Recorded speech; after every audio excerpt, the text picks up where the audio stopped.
ہمارے حضرت مفتی رشید احمد صاحب کے پاس ایک صاحب آئے، دل کے پیشنٹ تھے، کہتے ہیں میں بہت پریشان رہتا ہوں، ڈاکٹر نے مجھے یہ کہا ہے کہ آپ کسی بھی وقت مر سکتے ہیں۔ بہت ٹینشن میں تھے کہ ڈاکٹر نے کہہ دیا آپ کسی بھی ٹائم پہ، آپ لوگ ذرا سینٹینس کمپلیٹ کریں گے نا تو مجھے بات چیت میں آسانی ہوگی، تاکہ مجھے لگے گا کہ آپ میرے ساتھ شریک ہیں۔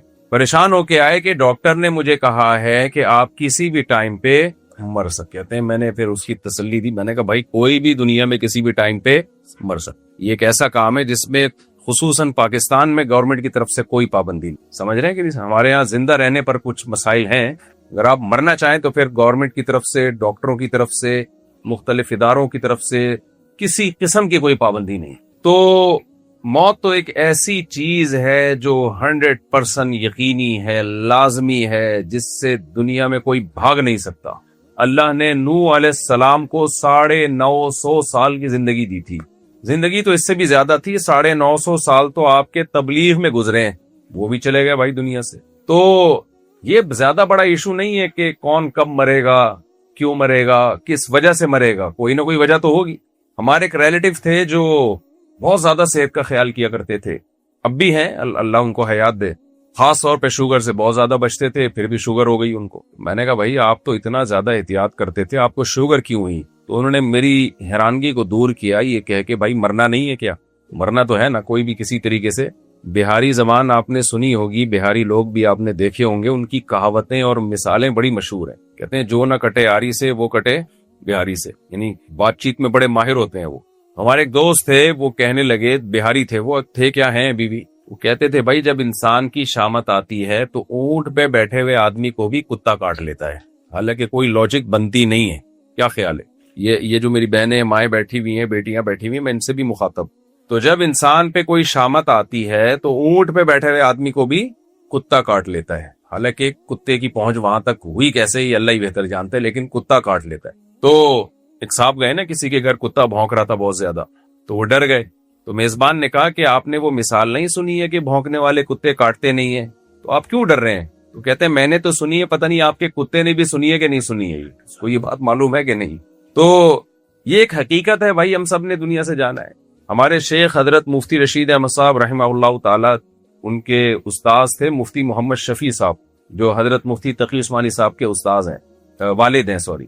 تو ایک دفعہ ان سے مفتی محمد شفیع صاحب رحمہ اللہ تعالی نے فرمایا کہ جب میری شادی ہوئی تھی تو میں سوچ رہا تھا کہ کسی وقت میرے والد کی بھی نکاح ہوا ہوگا، پھر میرے دادا کا بھی کسی ٹائم پہ نکاح ہوا ہوگا، تو وہ تمام چیزیں ونس اپون اے ٹائم بن گئی ہیں، وہ تمام واقعات کیا بن گئے ہیں؟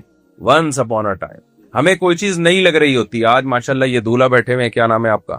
جی مشتبہ صاحب، اللہ دیکھ دو ہمارے یہاں ینگ دولہا یہ مسلمانوں میں ہی کلچر رہ گیا ہے، 2 دانت کے دولہا صرف آپ کو مسلمانوں میں ملیں گے۔ آپ باہر ملکوں میں جائیں نا، 55 60 70 یہ چل رہا ہے۔ یہ نکاح کی جو ایک خوبصورت بندھن ہے، یہ صرف صحیح معنوں میں مسلم سوسائٹی میں رہ گیا ہے، اسی وجہ سے فیملی سسٹم آپ دیکھیے کہ 20-30 سال کے بعد مسلمانوں کا ہی رہے گا، باقی سب ختم ہو گیا۔ چچا ماموں خالہ پھپھی تایا سب مارکیٹ سے کیا ہو رہے ہیں؟ شارٹ ہو رہے ہیں، کیونکہ نکاح جب ختم ہوگا تو خاندان ختم ہوں گے نا۔ تو مجھے بڑی خوشی ہوتی ہے جب میں نوجوان دولہا دیکھتا ہوں کہ بھئی صحیح ماشاءاللہ صحیح چل رہے ہیں بھی الحمدللہ لوگ، اس یورپین تہذیب سے، مغربی کلچر سے جس نے ہمارا خاندانی نظام تباہ و برباد کرنے کی ٹھان لی ہے، جیسے خود تباہ ہو گئے ہمیں بھی تباہ کرنا چاہتے ہیں، تو پورے طور پر ابھی ہم الحمدللہ اس سے متاثر ہوئے نہیں۔ تو میں بتا رہا تھا حضرت مفتی شفیع صاحب رحمہ اللہ تعالی فرماتے تھے کہ میں سوچتا تھا کہ کبھی میرے والد کی بھی شادی ہوئی ہوگی، دولہا بنے بیٹھے ہوں گے، والدہ دلہن بنی بیٹھی ہوں گی، پھر کبھی میرے دادا کی بھی، تو کیسے ٹائم گزر جاتا ہے۔ تو ہمارے حضرت نے فرمایا آپ تو دادا دادی کا سوچتے ہیں، میں سوچتا ہوں ایک دن بعد آدم علیہ السلام کی بھی شادی ہوئی تھی، وہ بھی سب سے عظیم واقعہ تھا۔ ہزاروں سال گزر گئے بھائی، گزر گئی گزران، کیا جھوپڑی کیا میدان، آج ہم یہاں بیٹھ کے بات کر رہے ہیں، آج دولہا کی ماشاءاللہ شادی ہو رہی ہے۔ ایک دور آئے گا ان کے پرپوتے کہہ رہے ہوں گے ونس اپون اے ٹائم ہمارے پردادا کی بھی شادی ہوئی۔ اتنی جلدی اور اتنی سپیڈ کے ساتھ ٹائم گزر رہا ہے دنیا میں میرے بھائی، کسی بھی چیز کو روکنا اگر ناممکن ہے، تیز رفتار ٹرین کو روکا جا سکتا ہے، ہوا میں اڑنے والے جہازوں کو روکا جا سکتا ہے، میزائلوں کو روکا جا سکتا ہے، خلا میں جانے والے سیاروں کو روکا جا سکتا ہے، ٹائم کو روکنا کسی کے سوری میں کراچی کا ہوں تو تھوڑا باپ دادا پہ آ جاتا ہوں، کسی کے فادر میں دم نہیں ہے، تھوڑا اس کو ہم مہذب کر لیتے ہیں. کسی میں دم نہیں ہے کہ ٹائم کو روک کے دکھائے. غلط تو نہیں کہہ رہا, کیا خیال ہے بھائی؟ اب ٹائم کو روکنا چونکہ ممکن نہیں ہے. ہم بچے ہوتے ہیں, جوان ہوتے ہیں, پھر بوڑھے ہو جاتے ہیں. جب جوان ہوتے ہیں بڑے خوش ہوتے ہیں, ہم یہ سمجھتے ہیں ہم ہمیشہ ایسے ہی چمکتے دمکتے رہیں گے, لیکن نہیں بھائی, آہستہ آہستہ بڑھاپا آنا شروع ہوتا ہے. اس کی سب سے پہلی علامت ہوتی ہے بال کا سفید ہونا. خواتین کے سر کے بال سفید ہوتے ہیں, مردوں کی داڑھی کے بال, سر کے بال سفید. آپ دیکھتے ہیں کہ جب پہلا بال سفید ہوتا ہے تو ہم چپکے سے لے جا کے بغیر کسی کو بتائے, بیگم کو بھی نہیں پتا چلنے دیتے, اور وہ بال توڑ دیتے ہیں کہ نہیں نہیں, اپنے آپ کو تسلی دیتے ہیں میں ابھی بوڑھا نہیں ہوں, یہ تو اصل میں کوئی وائٹامن تھا جو آگے پیچھے ہو گیا تھا. ہو جاتا ہے پانی کی وجہ سے, ماحول کی وجہ سے ایک آدھ بال سفید ہو جاتا ہے. جوان ہوں میں, ابھی بوڑھا نہیں ہوں. کیا خیال ہے؟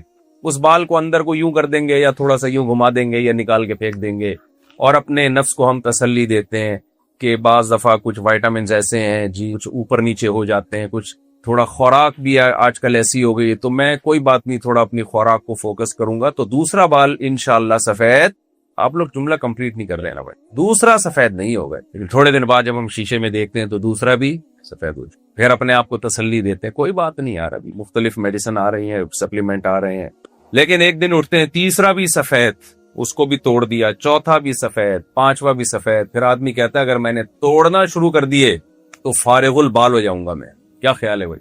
یعنی بال سے کیا ہو جاؤں گا؟ فارغ. دہشت گردی کا اڈا ہی ختم ہو جائے گا, جو روب ہے نا بال سے. تو پھر انسان, میں نے ایک ڈاکٹر سے کہا, میں نے کہا ڈاکٹر صاحب یہ جو بال سفید ہو رہے ہوں تو اس کا کیا علاج ہے؟ انہوں نے کہا کتنی عمر میں؟ میں نے کہا 50 سال میں. تو انہوں نے کہا اس پہ خوشی مناؤ کہ بال باقی ہیں, کیونکہ تھوڑے دنوں میں آپ کی ٹینشن یہ نہیں رہے گی کہ سفید کیوں ہو رہے ہیں, اب اس سے بڑی ٹینشن آنے والی ہے کہ غائب کیوں ہو رہے ہیں. پہلے آپ سفید بال اپنے اختیار سے توڑ کے ختم کیا کرتے تھے, اب جو آپ کے سفید بال رہ جائیں گے ان کو بچانے کی کوشش میں ٹائم گزارو گے کہ یہ کسی طرح رہ جائیں تاکہ کالا تو کر سکوں کسی چیز کو میں. کیا خیال ہے بھائی؟ کلر تو لگا سکوں. دیکھیں بالوں پہ کتنی محنتیں ہو رہی ہیں, ہیئر ٹرانسپلانٹیشن ہو رہا ہے, اور کیا کیا ٹیکنالوجی آ رہی ہے کہ میں بوڑھا نہ ہو جاؤں, بس میں جوان نظر آؤں دیکھنے. خواتین بھی کوشش کر رہی ہیں, مرد بھی کوشش کر رہے ہیں, لیکن کیا کریں بھائی, بڑھاپا ایک حقیقت ہے. آپ کتنا ہی لڑ لیں, جم چلے جائیں, صحت اچھی کر لیں, لیکن بڑھاپے کو دنیا کی کوئی طاقت روک نہیں سکتی. پھر تھوڑے دنوں میں بالوں کا مسئلہ آدمی بھول جاتا ہے, کہتا ہے چلو یار سفید ہے تو رہنے دو ایسی, کب تک لڑتے رہیں. کمر کا مسئلہ کھڑا ہو گیا, ڈاکٹر صاحب بالوں کو چھوڑو, کمر میں کیا رہنے لگا ہے؟ پین. ڈاکٹر صاحب اب دیکھو مسجدوں میں کرسیاں کتنی آ گئی ہیں, کیا خیال ہے؟ مجھے تو لگ رہا ہے تھوڑے ہماری جو نسلیں وہ بھول جائیں گی کہ نماز کھڑے ہو کے پڑھی جاتی ہے. ہماری نسلیں سمجھیں گی شاید صدیوں سے یہی طریقہ چلا آ رہا ہے, جوان لوگ بیٹھ کے نماز پڑھ رہے ہیں کرسیوں پہ. گھٹنوں کے مسئلے, کمر کے مسئلے, گردن کے مسئلے, پھر شوگر, پھر بلڈ پریشر, پھر ایک چیز ٹھیک کرو تو دوسری, پھر اور جو ڈاکٹر علاج کر رہے ہیں وہ ان کی اپنی حالت دیکھ لو بیچاروں کی. تو یہ کیا ہے بھائی, ایسا ہے کیوں؟ اور یہ دنیا میں ہر قوم کے ساتھ ایسا, ہمارے ساتھ نہیں ہے. جو ترقی یافتہ قوم ہے ان کے ساتھ بھی ایسا ہوتا ہے, بڑھاپا سب پہ آتا ہے, پھر انسان مر جاتا ہے. اللہ نے تعالیٰ نے اس پروسیس کو قرآن میں کئی بار بیان کیا ہے کہ اس نے تمہیں ماں کے پیٹ میں بنایا, پھر تمہیں بچہ بنایا, پھر تمہیں یبلغ اشدکم, تم جوانی کی دہلیز پہ پہنچتے ہو, اور پھر ومن نعمرہ ننکسہ فی الخلق, پھر ہم تمہیں بڑھاپے کی طرف لے جاتے ہیں, کمزوری کی طرف لے جاتے ہیں.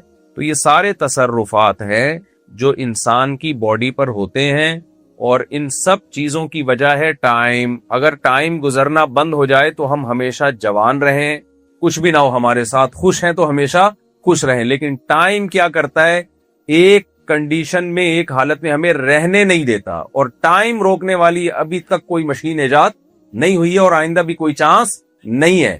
تو اب اس میں دو طبقات ہیں. وہ کہتے ہیں ٹائم جب گزر رہا ہے تو کیوں نہ اس ٹائم کو انجوائے کیا جائے. 4 دن کی زندگی ہے, کوفت سے کیا فائدہ. کیا خیال ہے بھائی؟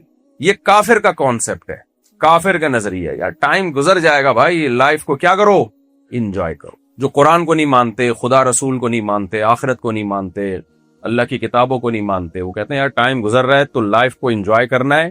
ہم ہیں ہی اسی لیے. ہم کس کے لیے؟ اب کمپلیٹ نہیں کر رہے بھائی, ہم لائف کو انجوائے کرنے کے لیے. یہ زندگی دوبارہ تھوڑی ملے گی. آپ کو ایک خربوزہ میٹھا مل گیا, اور کسی نے بتایا آئندہ قیامت تک آپ کو کبھی خربوزہ نہیں ملے گا, آپ ایک پھانک بھی چھوڑو گے خربوزے کی, ہو سکتا ہے زندگی میں کبھی خربوزہ نہ کھائے, لیکن اس دن لازمی کھاؤ گے کہ دوبارہ مجھے خربوزہ نہیں ملے گا کبھی. تو انگریز بھی یہ کہتا ہے یہ زندگی خربوزہ ہے بھائی, میٹھا. سمجھ رہے ہیں؟ یہ دوبارہ نہیں ملے گی. لہذا لائف کو کیا کرو؟ بولیں انجوائے. کیسے انجوائے کرو؟ کہ جیسے دل چاہے ویسے انجوائے کرو. شراب پیو، بدکاریاں کرو، زنا کرو، اور وہ تمام چیزیں جو آپ کی لائف کی انجوائمنٹ میں رکاوٹ بنے، ان تمام رکاوٹوں کو راستے سے ہٹاؤ. تو انہوں نے سب چیزیں ہٹا. سب سے پہلے بیگم کو ہٹایا مارکیٹ. انگریز نے سب سے پہلے کس چیز کو ہٹایا؟ اس نے کہا مسلمانوں کی زندگیوں میں بیوی ہوتی ہے، اور پھر دیکھو ان بیچاروں کی حالت کیا ہوتی ہے. عورت کی زندگی میں شوہر ہوتا ہے تو وہ حقوق دیتی ہے، سربراہ باندھتی ہے، اس کو چھوڑو. بوائے فرینڈ اور girl friend, girl friend boy friend کا رشتہ توڑنا مشکل ہوتا ہے یا آسان ہوتا ہے؟ اور میاں بیوی کا رشتہ توڑنا آسان ہے یا مشکل ہے؟ مشکل ہے. کہہ رہے یار کیا خامخواہ کی ٹینشن کیوں پال رہے ہو؟ کتنے لطیفے بنے ہوئے ہیں نا میاں بیوی پہ. ایک آدمی بیگم کو دفنا کے آیا تو بادل گرجے، کہتا ہے پہنچ گئی. لگتا ہے پہنچ گئی. ادھر جا کے بھی کیا ہو رہی ہے؟ گرج رہی ہے. تو گرل فرینڈ پہ ایسے لطیفے نہیں بنے ہوئے. جب چاہا تعلق رکھا، اپنی حرام خواہش پوری کی، جب چاہا چھوڑ دیا. تو انگریز نے نکاح کو ختم کیا. اس سوسائٹی میں شادی وادی نہیں ہوتی ہے 50-55 سال میں بڈھے ہونے کے بعد. کہتے ہیں چلو یار کوئی ایگریمنٹ کر کے رہ لیتے ہیں. جب رہ ہی رہے ہیں اور اس کے بعد بھی کوئی حقوق نہیں ہوتے. اپنے خرچے پہ وہ چائے بنائے گی پیے گی، آپ اپنے خرچے پہ چائے بنا کے پیو گے. ذمہ داریاں نہیں اٹھاتا وہ کہتے ہیں بھائی ذمہ داریاں اگر آپ نے اٹھا لی تو لائف سے انجوائمنٹ کیا ہو جائے گی؟ ختم. تو ہم لائف میں انجوائے کرنے کے لیے، انہوں نے کہا یار کبھی کبھار آدمی ٹینشن میں بیٹھا ہوتا ہے تو لائف کو انجوائے کرنے کے لیے ضروری ہے کوئی ایسے ڈرگ ہو، کوئی ایسے نشے کی چیز ہو جس سے آپ غم بھول جائیں. اس کے لیے انہوں نے شراب کا سہارا لیا، چرس کا سہارا لیا، مختلف قسم کے نشے کی چیزوں کا سہارا لیا. تو شراب بھی پیتے ہیں. کیا خیال ہے؟ ادھر توجہ. شراب بھی پیتے ہیں اور ڈرگس بھی لیتے ہیں اور وغیرہ وغیرہ. پھر انہوں نے کہا کہ یار یہ جو ماں باپ ہے نا یہ بھی کباب میں ہڈی. ماں باپ کیا ہے؟ کباب میں ہڈی. اب ان کے ہم پر احسان ہے، انہوں نے ہمیں جنا، ماں نے ہمیں دودھ پلایا، بچپن میں پالا، ٹھیک ہے، پال پوس کے بڑا کر دیا، اب ہم بھی ان کو پالیں. یہ کیا مسئلہ؟ ہم ٹینشن کیوں پالیں؟ اگر اس نے حماقت کی ہے تو ہم حماقت کیوں کریں؟ سمجھ رہے ہیں کہ نہیں سمجھ رہے؟ بھائی وہ کہتے ہیں اولاد پیدا کرنا ہی حماقت ہے، تبھی ان کے یہاں نہیں ہوتے پیدا ہوا. گورنمنٹ انعام دیتی ہے ایک بچہ پیدا کیا تو اتنے لاکھ روپے ملیں گے، ورنہ وہ کہتے ہیں ٹینشن ہے بھائی یہ نہیں پالنی ہے. عورتیں بھی کہتی ہیں، مرد بھی کہتے ہیں چھوڑو بھائی کتا پال لو، کتے میں کوئی ٹینشن بولے نا نہیں ہے. کہتے کتا پالو، کتے میں کوئی ٹینشن نہیں ہے. اولاد میں 20 قسم کی ٹینشنیں ہو سکتی. اولاد کی پڑھائی کی فکر ہوگی، اولاد کی تربیت کی فکر ہوگی، اور پھر ان کی اولادیں تو ویسے بھی ابا اماں کو پوچھتی نہیں ہے، تو اس ایسا بچہ تو ویسے ہی پیدا کرنے کا کوئی فائدہ نہیں ہے. کیا خیال ہے بھائی؟ تو لہذا وہ کہتے ہیں کہ ہمیں انجوائمنٹ جو ہے جس میں ابا اور اماں اس انجوائمنٹ میں چونکہ بہت بڑی رکاوٹ ہیں، لہذا ابا کا ٹھکانہ کہاں ہونا چاہیے؟ Old house. سمجھ رہے ہیں کہ نہیں سمجھ رہے؟ اماں کا جنازہ کہاں سے نکلے گا؟ بولے نا اولڈ. یہاں نہیں، یہاں کھانسیں گے، جراثیم پھیلائیں گے اور مسائل ہوتے ہیں ان سے. تو وہ جائیں، گورنمنٹ کا کام ہے ان کو پالے. تو یہ ایک سوچ ہے، ایک طرز زندگی ہے. قرآن بالکل اس کے اگینسٹ ہے. اب یہ ہم فیصلہ کر لیں کہ ہم قرآن کا انکار کرتے ہیں یا قرآن کو ہم مانتے ہیں. اللہ کہتا ہے تم پیدا ہوئے نہیں ہو، میں نے تمہیں پیدا کیا ہے. اپنی مرضی انجوائمنٹ کی زندگی وہ اختیار کرتا ہے جو اپنی مرضی سے آیا ہو. کیا خیال ہے بھائی؟ ایک مثال دے رہا ہوں. فار ایگزامپل مجھے عمیر بھائی نے یا عارف جیوا صاحب نے بلایا اس ایونٹ پہ. فرض کریں مجھے آنے جانے کا ٹکٹ دیا انہوں نے کہ کراچی سے آپ بائی ایئر آئیں، بائی ایئر جائیں، یہاں بیٹھیں. یہاں آ کے میں بیان نہیں کر رہا، اور یہاں آ کے میں اپنے تمام ریلیٹو سے مل کے چلا گیا اور ان کو میں نے ٹائم نہیں دیا. تو ان کو مجھ پہ ناراض ہونے کا حق ہے یا نہیں ہے؟ بولیں گے صاحب ہم نے آپ کو بلایا اور ہم نے یہ کیا، ہم نے وہ کیا، اور آپ نے اپنے ہی ریلیٹو سے ملنا تھا تو آپ آ جاتے. کیا خیال ہے بھائی؟ آپ کو کمپنی نے بھیجا کوئی پروجیکٹ دے کے، بائی ایئر آنے جانے کا ٹکٹ دیا، کھانا پینا سب کچھ، کراچی بھیجا فار ایگزامپل. آپ وہاں گئے اور جو کمپنی نے جس کام کے لیے بھیجا ہے اس کام کو آپ فوکس نہیں کر رہے اور وہاں آپ اپنے کاموں میں الجھے ہوئے ہو. اب کمپنی آپ سے کہتی ہے بھائی ہم نے آپ کو جو اس پیسے دے کے بھیجا ہے اور اتنی سہولتیں دی آپ کو، تو آپ کہہ رہے ہو میں کسی کا غلام تھوڑی ہوں، میں کراچی آیا ہوں لائف کو انجوائے کرنے کے لیے. تو کمپنی کہے گی کم بختو اپنے خرچے پہ انجوائے کرو نا لائف کو. کیا خیال ہے بھائی؟ اپنے خرچے پہ کرو نا. آپ آئے تھوڑی ہم نے آپ کو بھیجا ہے. تو دیکھیں ہم دنیا میں آئے نہیں ہیں، ہمیں پیدا کیا ہے کسی نے. ام خلقوا من غیر شیء ام هم الخالقون. قرآن کہتا ہے تم خود سے نہیں بنے ہو. ایک بے جان روبوٹ آٹومیٹیکلی خود سے بن سکتا ہے جس کی آنکھوں میں دیکھنے کی طاقت نہ ہو، ناک میں سونگنے کی طاقت نہ ہو، کان میں سننے کی طاقت نہ ہو. وہ روبوٹ خود بخود نہیں بن سکتا. ایک روبوٹ کو بنانے والا سائنٹسٹ انسان جس کی آنکھوں میں دیکھنے کی طاقت ہو، جس کے کانوں میں سننے کی طاقت، جس کے زبان میں بولنے کی طاقت، چکھنے کی طاقت، وہ خود بخود کیسے بن سکتا ہے بھائی؟ میں سمجھا پا رہا ہوں اپنی بات؟ اتنا پیچیدہ نظام ہے انسان کے ایک ایک پارٹ کا. آنکھ کو اسٹڈی کر کے دیکھیں کیسے ویڈیو بن رہی ہے آنکھ میں. کان کو اسٹڈی کر کے دیکھیں کان میں جو آواز کی لہریں ٹکراتی ہیں اور کیسے ہمیں سنائی دیتا ہے. اتنا پیچیدہ نظام ہے. انسان تو دور کی بات، انسانی باڈی کا ایک پارٹ بھی اربوں خربوں سال میں آٹومیٹیکلی خود بخود نہیں بن سکتا، نہ ایوالو ہو کے بن سکتا ہے، نہ ویسے بن سکتا ہے. تو اللہ قرآن میں اپنا تعارف، کیونکہ اللہ کی کتاب ہے نا قرآن، تو اپنا تعارف کروا رہا ہے، انٹروڈکشن کروا رہا ہے کہ میں نے تمہیں بنایا ہے، تم خود بخود نہیں بنے ہو، بنایا اللہ نے. اور پھر اللہ کہہ رہا ہے یہ جن نعمتوں سے تم لطف اندوز ہو رہے ہو یہ بھی کس نے پیدا کی ہیں؟ یہ خود بخود نہیں ملی ہیں. آپ مجھے بتاؤ، بچہ ماں کے پیٹ سے باہر آتے ہی ماں کی چھاتیوں میں دودھ پیدا ہو جاتا ہے، یہ حسن اتفاق ہے کیا ہے بھائی؟ یہ حسن اتفاق ہے. آپ بھوکے تھے، آپ کو ضرورت تھی کسی صحرا میں پانی کی، اتفاق سے وہاں چشمہ جاری ہو گیا. آپ جیسے ہی وہاں پتھر کے قریب پہنچے پانی پھوٹ گیا. آپ کہو گے یار، ایک دفعہ کہو گے آپ حسن اتفاق ہے یار کہ میں پیاس بھی لگ رہی تھی اور میں یہاں سے گیا اور پتھر سے پانی نکل آیا. تو ایک دفعہ آپ کہہ سکتے ہو، شک ہو سکتا ہے یار یہ کیا ہو گیا، اتفاق سے ہو گیا. تھوڑی دیر میں آپ کو بھوک لگی، بھوک جیسی لگی اوپر سے روٹی آ کے گر گئی آپ کے اوپر. آپ شک میں پڑو گے نا کہ یار یہ عجیب غریب قسم کے اتفاق ہو رہے ہیں کہ جس چیز کی ضرورت ہے وہ چیز پیدا ہو رہی ہے بھائی. تو آپ اس میں بھی تعویل کر لو گے یار حسن اتفاق ہے کہ بھوک لگی تھی تو اتفاق سے روٹی آ گئی. پھر آپ کو ضرورت تھی گرم لباس کی، اتفاق سے وہاں کوئی کوٹ پڑا ہوا تھا. 2-4 دفعہ میں آپ بولو گے بھائی یہ حسن اتفاق نہیں ہے، کوئی غیبی طاقت میری مدد کر رہی ہے، جس وقت جس چیز کی ضرورت ہے وہ چیز مجھے پرووائڈ کی جا رہی.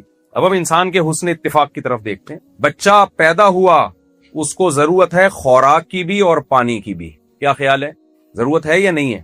اللہ ماں کی چھاتیوں میں چشمے جاری کر دیتا ہے دودھ کے، اور ایسا دودھ پیدا کیا اس نے بچے کی ضرورت کے لیے اس سے زیادہ سوٹیبل چیز کوئی پیدا ہو نہیں سکتی، آج تک کوئی بنا نہیں سکا ہے. اور اس دودھ کی کوانٹٹی بھی اتنی ہے جتنی بچے کو ضرورت ہے. ماہرین کہتے ہیں کہ بچے کی نیڈ اگر زیادہ ہے تو زیادہ دودھ پیدا ہوتا ہے، نیڈ کم ہے تو کم دودھ پیدا ہوتا ہے، الا یہ کہ کوئی خاتون بیمار ہو، ایک الگ بات ہے. اور وہ دودھ پیدا ہو رہا ہے جس سے بچے کی آنکھ میں روشنی بھی آ رہی ہے، بچے کی کان میں سننے کی طاقت بھی بڑھ رہی ہے، بچے کی زبان میں بولنے کی طاقت بھی بڑھ رہی ہے، بچے میں بیٹھنے کی طاقت، پہلے لیٹا رہتا ہے آہستہ آہستہ بیٹھنا شروع ہوگا، چلنا شروع ہوگا. یہ ساری طاقتیں اس ایک دودھ سے